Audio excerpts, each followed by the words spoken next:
सौतेला कमाई खइए हमरे सुगनावा के। सौतेला कमाई खइए हमरे सुगनावा के। दिहल जाई जनवा से मारे हो। दिहल जाई जनवा से मारे हो।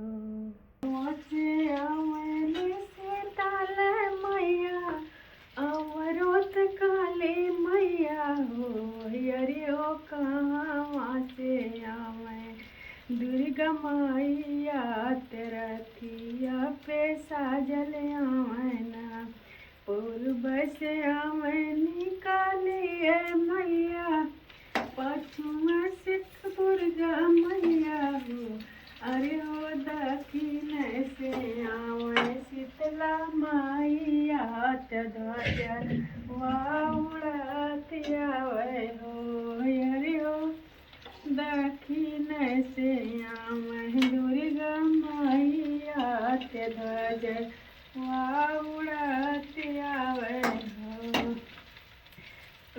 कहवा बैठे हम शीतल मैया अवरोत काली मैया हो। अरे ओ कहाँ बैठे दुर्गा मैया ध्वजवा उड़त आवे हो।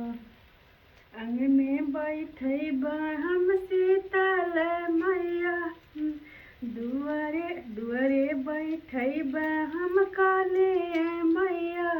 आंगने शीतल मैया हो।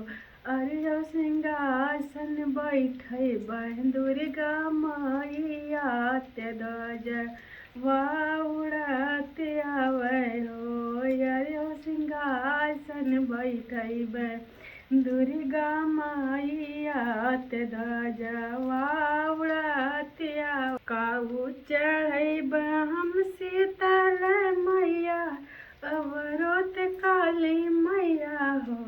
अरे ओ काऊ चढ़ब दुर्गा मैया ध्वजा उड़त आवे हो। नारियल चढ़ब हम काली मैया चुनरी शीतल मैया हो। अरे हो नारियल चढ़ब हम काली मैया चुनरी शीतल मैया हो। अरे ओ खोआ चढ़ब दुर्गा मैया ध्वजा उड़त आवे हो। अगर मेरा गाना पसंद आए तो चैनल को लाइक शेयर सब्सक्राइबर कमेंट कर दीजिएगा।